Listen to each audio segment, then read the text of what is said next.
Hi loves! For today's video is i-explain ko sa inyo kung saan nanggagaling yung mga commissions namin na agent dito kay Bobo Live.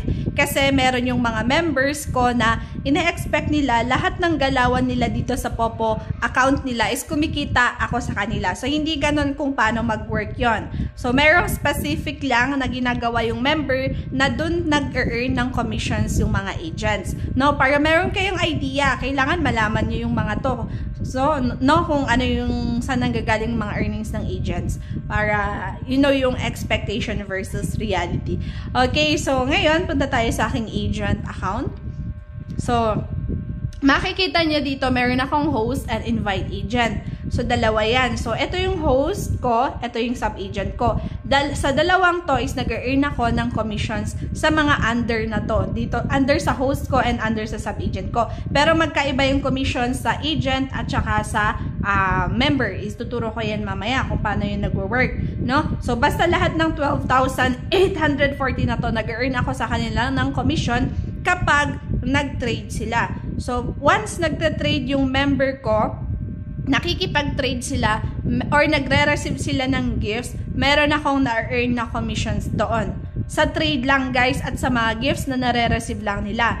So kung sa platform rewards, for example, nag-solo live sila, nag-party live sila, or nag-join sila sa mga pa-activities ni Popo, nag-rank sila, wala akong makukuhang commissions doon. Doon lang sa mga trade nila, meron akong commissions. So, paano nag-earn ng commission rate yung mga agent? So, pag first na start mo as agent, actually, nagsa-start kayo sa 4% commission hanggang sa maging 20% yan. So, merong 5 na level. 4%, 8%, nakikita nyo dito sa screen, 12%, 16%, up to 20%.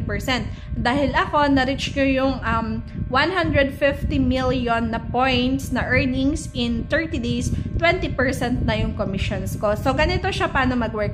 Pag 4% sa bago, pag naka-reach ka within 30 days ng 2 million na earnings sa agency mo, magiging 8% yung commission mo. Pag umabot naman ng 10 million points yung earnings mo under your agency in the last 30 days, magiging 12%. So, kailangan i-maintain yan. Pag na-maintain mo din yung percentage ng commission mo. Pag di mo kayang i-maintain, bababa yung percentage mo hanggang sa maging level 4% ka ulit, hanggang sa level D ulit.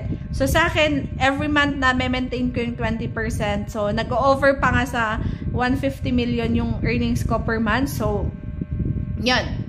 Nag-earn ako ng 20% every month. So, ganun ko paano nag-earn yung agent natin. So, dapat alam nyo yung magkano yung commissions nila sa inyo, no? So, sa akin, 20% under my agency.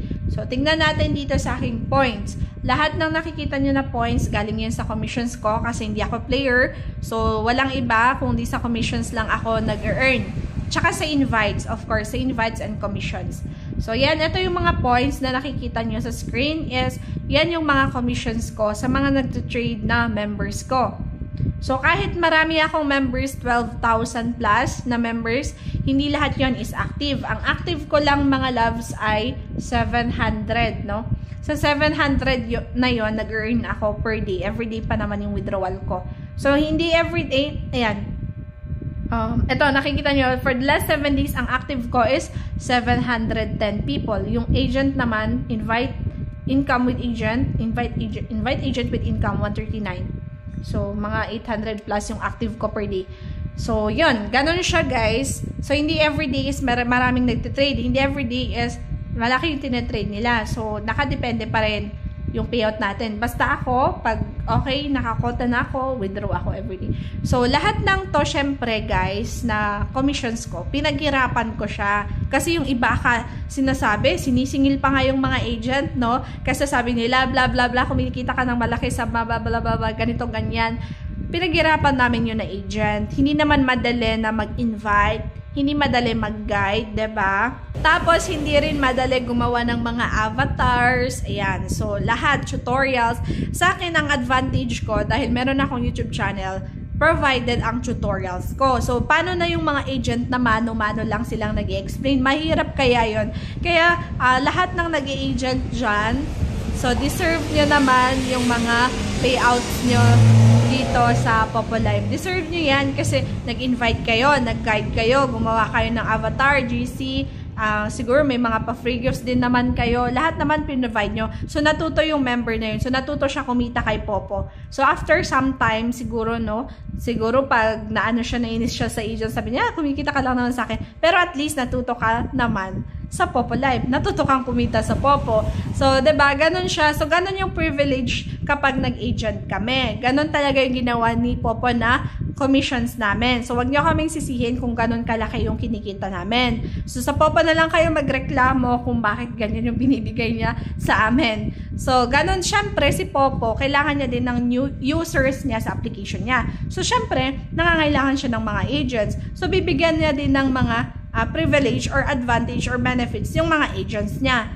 So, ganyan. Dapat alam nyo yan. Kasi once naging agent din kayo, syempre, kung ano yung sinasabi ko ngayon, mararamdaman nyo rin siya. Kasi, hindi lang kaming mostly, madami ang nagnenega yung mga hindi agents. Pero yung mga agents, nako, a-agree sa akin. Kasi nga, syempre, mahirap din kayo mag-guide. Tapos, paulit-ulit, araw-araw ka mag-guide. Sa active agents, iba sa mga hindi na nag-agent or patay na yung agency, yun, iba naman yung usapan doon. So, ganon siya, guys. So, ngayon, alam nyo na kung saan nanggagaling yung mga earnings namin na agent, no? So, sa mga members na nagtre-trade. So, dito pala sa agent, yung earnings namin sa sub-agent, hindi parehas dito sa 20%, ha? Kasi, hindi parehas. Kung nag-agent siya, ayan, eto, si Cherry Pie, nag-agent siya, level D siya. So, ang earnings ko sa kanya is 4% lang kasi ang level D is 4%. So, eto, tingnan natin. Eto, si Agent Alpha Riggs. Level C na siya. So, ang level C is 8%. So, 8% yung commission ko sa kanya. So, yun. Ang pag nag-same level pala kami, pag nag-same level kami, katulad ng sub-agent ko na same level, eto, pag level S na, katulad ni Miss Fav, asan na yun? Yung Miss Fav ko dito, level S na siya, so wala na akong commission sa kanya, kasi parehas kami ng level.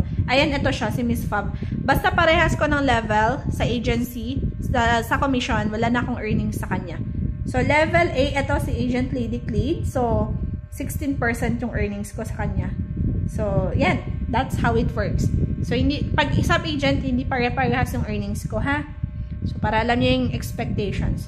So, yun lang. Kung may mga comments kayo, questions, mag-comment kayo sa comment section. At kung gusto niyo pa ng maraming tutorials about kay Popo Live, nasa comment section, nasa description box. Lahat ng tutorials ko kay Popo, nasa description box. Or pwede kayong mag-scan dito sa aking YouTube channel. And don't forget to mag-subscribe para updated kayo sa mga next videos natin. So, yun lang. Thank you so much!